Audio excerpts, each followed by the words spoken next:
Well, welcome everybody. Thank you for just taking these few minutes to come and join us. We have some news that's very good news for Steph and leaves us feeling a bit sad. But we just thought, as always, the best way to inform you is not by email, but just us in person. Steph is with me, as you can see, although she's in a more exotic background than I'm at. But yeah, just to inform you of the news, I mean, Steph basically has a really great opportunity that feels like a really good God calling for Steph, which will involve her working for the diocese and just gives her a much wider involvement, a chance to shape and influence her real passion, of course, which is youth.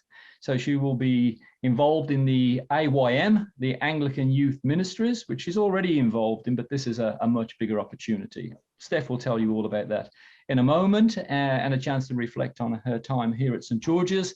And then we'll have a little chat together. And then at the very end, I'll just give you a brief summary of sort of how we move forward in these complicated times of COVID. But let's get into the interview. So Steph, thank you for joining us, and just tell us your good news and what that's all about, why you're excited. I'm really excited to have been appointed the diocesan youth facilitator role. It's a role that Karen Spolstra, who is well known to us all, has been filling for a long time. So I stand on the shoulders of giants, I feel. You can see that St. George's is keeping the position. Absolutely. And she's moving into a new role within the diocese, which I have no doubt, that's the word, that she will tell us about in her time. But she'll be in the same team as I am. They've rearranged things at the diocese into a lay formation ministry team, I think it's called. So I get the privilege of working with youth pastors, with youth leaders, and we will also continue training young leaders as we always have. So I'm just really excited to be picking up that role. Sadly, it is full-time, so it does mean that I need to depart from St. George's, although I will still see people at camps and through training events and all that sort of stuff. I think that's one of the positive things for us, really, is that, you know, obviously the people you've established a good sort of relationship with our youth, especially some of the ones that are on bold as well. You'll still maintain this contact, which is good, so that this sort of sense of relationality and connectivity. And just digressing slightly on there, you mentioned about Karen Spolstra. I mean, it's good in a way to see the diocese, because I know that Karen's role is about, we need to encourage lay ministry, and I'd like to think we're doing that here at St. George's in different ways, and Hayley would be a real example of that. But it's clearly the diocese reacting and responding to what are the new challenges for the church in so many areas, you know, that ministry people, ordained people, just not as abundant as they once were, and this is all part of the new challenges that are ahead for us. And I think that COVID has really accelerated some of those challenges. Yeah, perhaps a few thoughts for you on that, really. Yeah, I think they've certainly spent quite some time considering what is needed across the diocese, and Bishop Ross is really intent that he feels that some really good resourcing needs to go into lay ministry.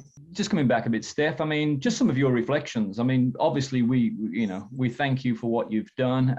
We'll always have the 7 Mountain Monga challenge that we all scrambled up the hills. But I know that you've got some great relationships with our young people and the children's and families. So just a few of your reflections in your time, which has been pretty COVID interrupted, and that's been frustrating at times. But just, yeah, a few reflections on your time here. I expected to be here longer, so it's with kind of mixed feelings that I move into something I know that I've been being prepared for a long time.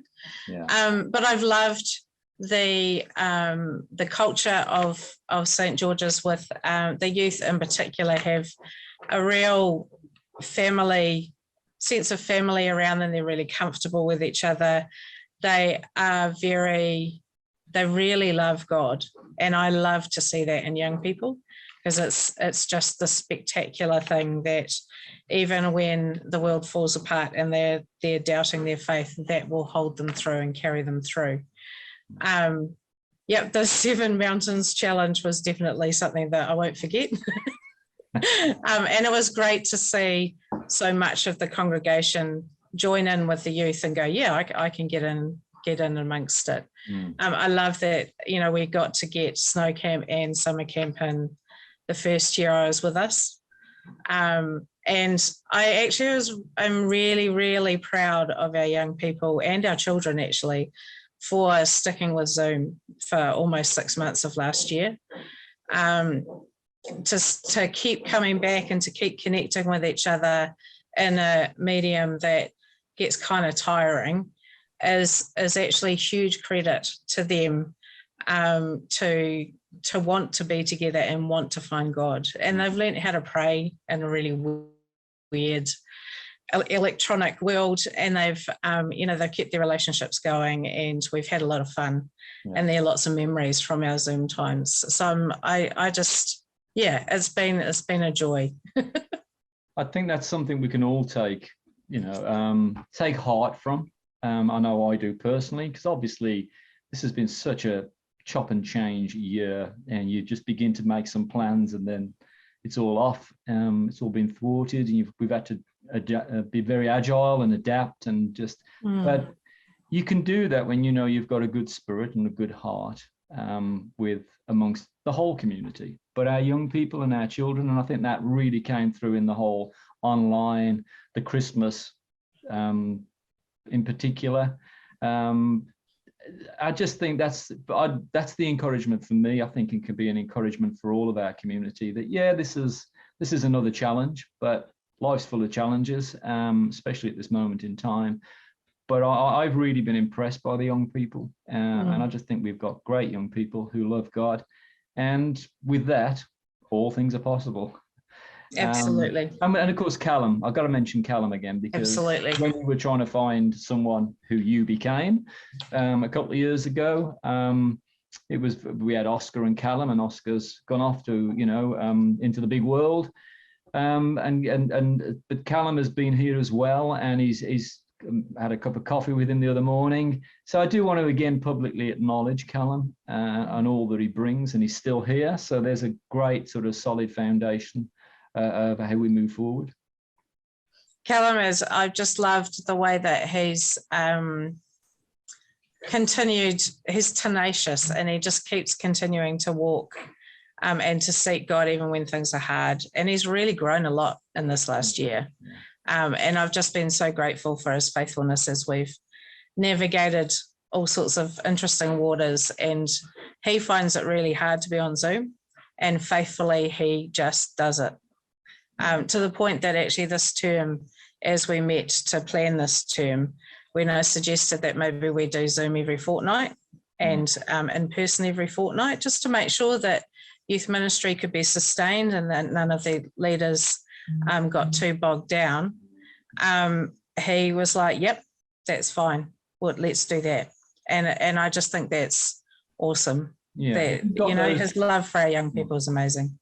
I think the core people, as I said, Oscar carried us through so many things, where there was all the changes going on. Oscar was the rock that was there, and Callum alongside him as well. And now Callum's still there as the rock as well, which helps us. And we've got all the ones coming through, who are equally got that real close friendship, which is really what warms your heart when you see them, together. They've got a close friend. They really look forward to spending time with each other. Yep. Yeah. So, very briefly then, Steph, because then I'll wrap it up. Just anything else you can think of that I haven't asked you, but what are you excited about? It's a great role you've got. So just tell us a little bit about, what is it that most excites you? I am really excited about drawing together the depth of youth development, which is an amazing and beautiful thing in New Zealand, and the depth of faith, and walking with our churches to expand that. All the stats say that if you don't come to Christ in your teens, then you are unlikely to meet him. Yeah. And so this is a pivotal time. Yes. I'm the exception that proves the rule. Yep.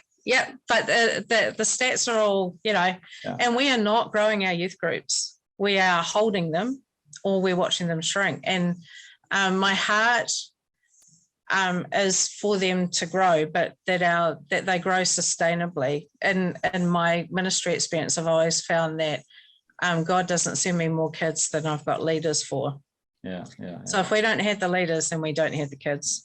Just in case people misunderstand, that by we, you mean the entire broad Anglican Church? Yes, absolutely.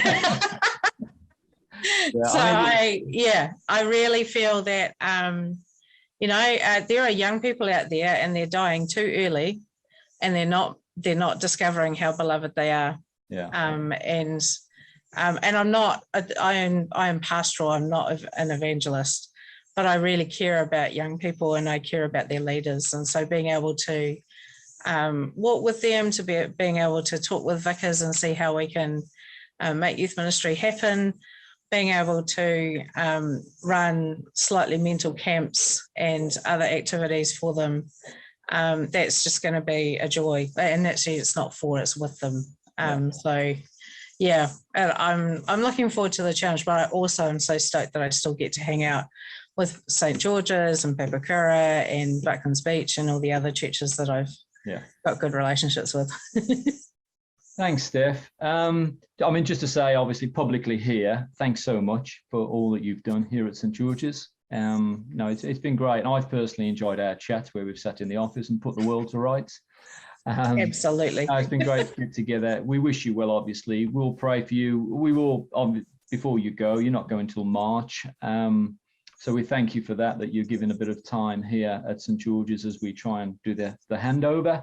But we will pray for you in the church services, albeit reduced attendances and online. But again, that's just the way it has to be. But I want to take this opportunity while we're on here with everybody watching, that really thank you for what you've given us. Really appreciated our time together. It's been good to get to know you and to work alongside you in ministry. So thank you. Thank you. Yeah, I've enjoyed my time. Yeah. Thank you very much. Thanks, Steph. I'll just wrap up very briefly then, top of the head stuff here, because I'm sure people are wondering, okay, so where from now? Just a couple of practical things. I'm actually having a Zoom meeting with the parents of children and families tonight.